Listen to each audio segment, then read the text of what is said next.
Sailing beyond the mythic horizon, Fact Channels brings you tales not just of kings and queens, but of navigators, warriors, and chiefs who shaped Pacific destinies. From distant atolls to lush volcanic islands, meet the legendary leaders whose choices echo across oceans even today. Curious how a canoe or a crown could change history? Stick around.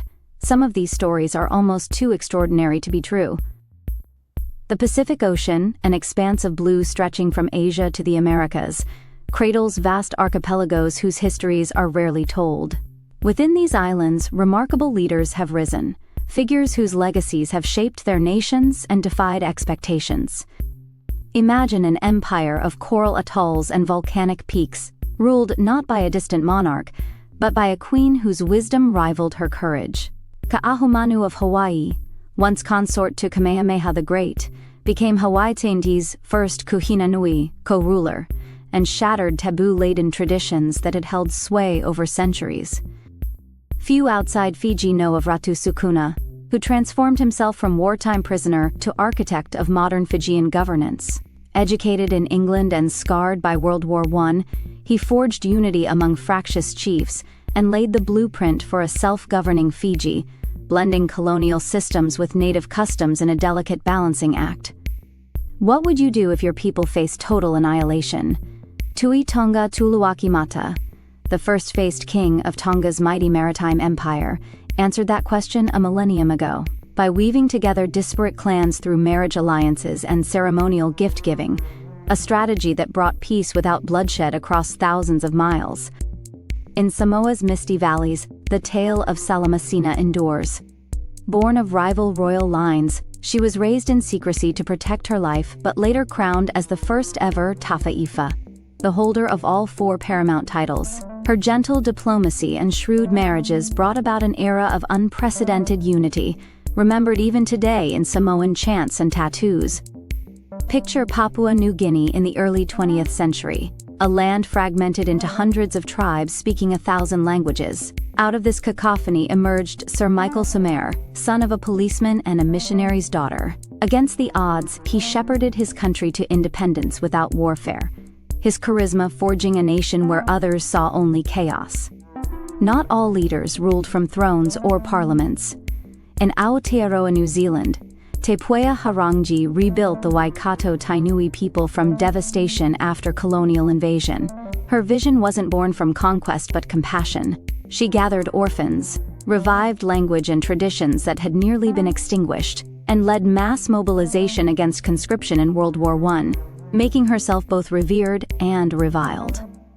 Consider this. In Palau's matrilineal society, women have long held rights unknown elsewhere. Bilung Gloria Salii became High Chiefess not only by birthright but by action, defending her people's land and ocean rights at international courts, her voice calm but unyielding against foreign interests seeking access to Palauan waters. Who remembers Micronesia's tide-bending navigators? The legendary rule of Satawal mastered wayfinding so precisely that he could chart a course using stars, wave patterns, and birds alone, then taught these secrets to new generations under threat from colonial bans on traditional seafaring. Lesser known still is Albert Henry, the first premier of the Cook Islands, who returned from New Zealand with dreams for his homeland. With poetic oratory but also controversial tactics, he pioneered self-rule and social security systems before being toppled by scandal. His ambition both elevated and divided his islanders. A revelation lurks behind every coconut grove. Kiritimati Island was once governed by Natan Tero. With quiet conviction, he refused foreign nuclear testing that would poison his atoll's waters. His grassroots campaigns echoed around the world, inspiring anti-nuclear movements far beyond Micronesia's lonely beaches. Vanuatu's bold face in the modern world is Walter Leaney, the Anglican priest who preached independence through peaceful resistance against British-French condominium rule. His vision brought sovereignty, yet few know how he famously blended Christian liturgy with indigenous custom ceremonies during independence celebrations, a rare fusion seen nowhere else. When Tuvalu faced losing its entire nation to rising seas, not metaphorically but physically, Prime Minister Anele Sopoaga responded by becoming a global climate warrior. Representing one of Earth's smallest countries at the United Nations, he delivered thunderous speeches reminding superpowers that Tuvalu is not drowning. We are fighting.